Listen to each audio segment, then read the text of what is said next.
The gospel of truth is joy to those who have received from the Father of the gift of knowing him by the power of the Logos, who has come from the Pleroma and who is in the thought and the mind of the Father. He it is who is called the Savior, since that is the name of the work which he must do for the redemption of those who have not known the Father. The gospel of truth lays out in this first paragraph humanity's problem and the solution. What is the problem? They did not know, have gnosis of, the parent and its nature. I use parent here, because later in the gospel it explains that it is both father and mother. I also think it helpful to not anthropomorphize deity, since it is indeed ineffable, and to name it father or mother limits the expansive view that such a source should have. However, it is very helpful to understand it as a loving parent. It is likewise excusable, in the 1st century, at the time of Jesus of Nazareth's ministry, that it be called Father based on the patriarchal view of that age, time and culture. There are certain key points that need to be mentioned here. The first being the Logos. The Logos in Greek thought was considered the creative aspect of the source. I think it should be called consciousness and therefore can be both word and thought. In other words, the energy that created the universe is consciousness. The consciousness of the parent had ultimate gnosis and conceived and understood everything. Yet, it needed material reality to experience what it knew. This is the reason for individual conscious agents, and the elaborate stage, the cosmos on which this experiential drama unfolds. Indeed, this first paragraph is packed full of substance as it mentions the Pleroma. The fullness would be an appropriate word to translate Pleroma too, but it is more than fullness as well.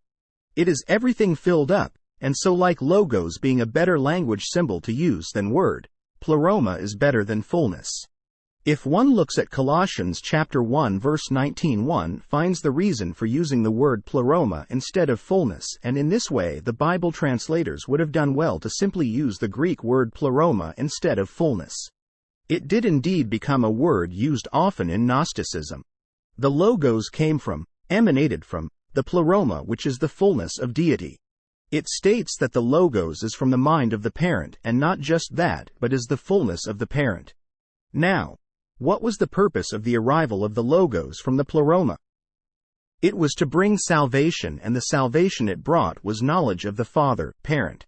Something very similar is written in John chapter 17 verse 3, namely knowing the source and the sent Logos is in fact eternal life. I think it is more correct to say that knowing the source and the sent Logos was the way in which one could be certain of the fact that they are eternal children of the source. It can be concluded that the gospel provides knowledge of the loving parent. This is where faith comes into the equation. For the name of the gospel is the manifestation of hope, since that is the discovery of those who seek him, because the all sought him from whom it had come forth. You see, the all had been inside of him, that illimitable, inconceivable one, who is better than every thought. While I am an enthusiast for Hermetic teaching, the all is considered the parent, the source, in that philosophical narrative, but, in the sense of this writing, the all is the creation, and more specifically, humanity. In the book, The Nag Hammadi Scriptures, edited by Marvin Meyer, it is explained that the all refers to the eons in Valentinian Gnostic thought. That is one place that I disagree with the Gnostics to a degree, as I am much more egalitarian in my view of individual conscious agents or souls. I want to be sure that I do not confuse terms using the all. For Valentinians, the all is in layers. There is the divine masculine and feminine. I call the parent. There is the Son, the Logos, and within the Son are the eons, and the eons created humanity. What is important in my view is that ultimately humanity is included in the all. At a practical level, the all, that is each of us conscious agents, is inside of the source, and the source or parent is inside of us. In other words, we are all an aspect of divinity. But in some way, the knowledge escaped us, and we became ignorant of it. It is this ignorance or forgetfulness that is the source of the problem of feeling separated from the divine and thereby uncertain of what lies ahead of death. I will provide my view of what the eons are in the section on making sense out of Gnosticism in the 21st century. This ignorance of the Father brought about terror and fear. And terror became dense like a fog, that no one was able to see. Because of this, error became strong. But it worked on its hylic substance vainly, because it did not know the truth. If indeed there was a fall, it was a fall from knowledge of the truth, and it was the source of terror for some but a cause for concern for all because of the uncertainty that accompanies mortality. I was driven to the dictionary to find the meaning of hylic and found that it simply means material. When it states that it worked on its hylic substance vainly because it did not know the truth, it is simply saying that there is no way within the framework of corporeal, material reality that one could know the truth of our divinity and that we are eternal. There is no way in which one can know of our eternal divine status without mystical revelation to ourselves or from another. The metaphor of fog is a good one because fog obscures vision, however, it has variable densities. It can go all the way from a slight mist to a dense fog. With former, one can see as much as the eye is capable of, though muted and less sharply defined. The latter, dense fog, can obscure objects that are very close, and not much of the landscape can be identified. As we progress through various levels of awakening and enlightenment, the fog becomes less and less dense. We have all experienced fog of different densities, and we can understand the power of the metaphor, and how it can relate to the spiritual plane. It was in a fashioned form while it was preparing, in power and in beauty, the equivalent of truth.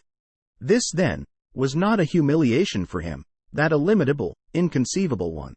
For they were as nothing, this terror and this forgetfulness and this figure of falsehood, whereas this established truth is unchanging, unperturbed and completely beautiful. The false terror and forgetfulness were really nothing, as they would only exist in the mind of the All, which is all of the conscious agents that are incarnate in material reality. There was an unchanging truth of our divinity all along. The truth was never in question in the spiritual realm. The truth needed to be delivered to the individual by the Logos, whether indwelling the mystic, or proclaimed by Jesus of Nazareth. The proclamation came about when he was certain of his indwelling Logos, and that he came from the source as a messenger. I would like to examine Hermetic teaching as found in the little book, the Kabbalion. It is well worth your examination if the message found in the Gospel of Truth resonates with you. I am going to revert to a different meaning of the All, as found in the Kabbalion. The All is similar to the parent, father and mother, in the Gospel of Truth. So, with this quote, when you read the All, think of it as the ineffable creative source. So, do not feel insecure or afraid. We are all held firmly in the infinite mind of the All, and there is naught to hurt us or for us to fear. There is no power outside of the All to affect us. So we may rest calm and secure. There is a world of comfort and security in this realization when once attained. Then, calm and peaceful do we sleep, rocked in the cradle of the deep, resting safely on the bosom of the ocean of infinite mind, which is the All. In the All, indeed, do we live and move and have our being. The Three Initiates. The Kabbalion. A study of the Hermetic philosophy of ancient Egypt and Greece, illustrated, page 31. The Kabbalion resource page. Kindle edition. I think the above is a perfect description of what the writer of Hebrews called the Sabbath rest. The knowledge of the parent's love, and the ineffability of the parent is the message that Jesus of Nazareth delivered in the Gospel of Truth. For this reason, do not take error too seriously. Thus, since it had no root, it was in a fog as regards the Father, engaged in preparing works and forgetfulnesses and fears in order, by these means, to beguile those of the middle and to make them captive. The Gospel now informs that people should not take the error of forgetfulness seriously. It caused a fog in knowing the Father, which in turn beguiled most of the conscious agents that were incarnate. Upon entering the material world, they forgot who they were and where they were from. They forgot they were eternal, and they forgot they were divine. The reason for this will be explained a little farther on, but know that the fog, the forgetfulness, has a purpose in the parent, and we as individual souls, individual conscious agents, are an active participant in the forgetfulness as well as awakening from it. The forgetfulness of error was not revealed. It did not become light beside the Father. Forgetfulness did not exist with the Father, although it existed because of him.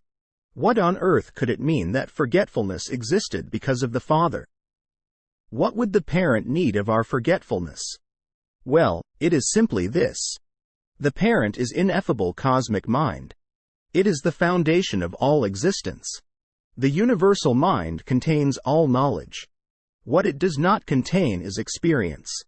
This is the purpose of individual souls or individual conscious agents. The parent dwells within us to experience its knowledge. What exists in him is gnosis, which was revealed so that forgetfulness might be destroyed and that they might know the Father. Since forgetfulness existed because they did not know the Father, if they then come to know the Father, from that moment on forgetfulness will cease to exist. Here you have the importance of knowledge, Greek gnosis. Knowledge exists in the source. Knowledge exists in the parent. Therefore, once the knowledge of the parent is revealed and believed, the forgetfulness of who and what we are, and where our origin is, we then are able to transcend our material reality and maintain faith in our divinity. With knowledge, forgetfulness ceases. This knowledge allows us to evolve into a being that is more like the parent. It allows us to evolve into a being of love, joy, and peace. One that can in ever-increasing ways begin to love the other as we experience the parent's knowledge. That is the gospel of him whom they seek, which he has revealed to the perfect through the mercies of the Father as the hidden mystery, Jesus the Christ. Through him he enlightened those who were in darkness because of forgetfulness. This sounds very Pauline in language and nature. This would be the reason that Paul called Jesus the firstborn of many siblings. He was the one who would be made aware of the indwelling Logos, our innate divinity, and our eternal life, and would subsequently be the one to proclaim that message. The knowledge of that does have its moral imperatives when understood correctly and fully. That is why he taught love and forgiveness. These are qualities that should come naturally to the one who has been able to remember who he really is. The one who has gained knowledge of the Father. If you found this informative, please like, subscribe, share, and comment. That is real gnosis. Thanks for watching.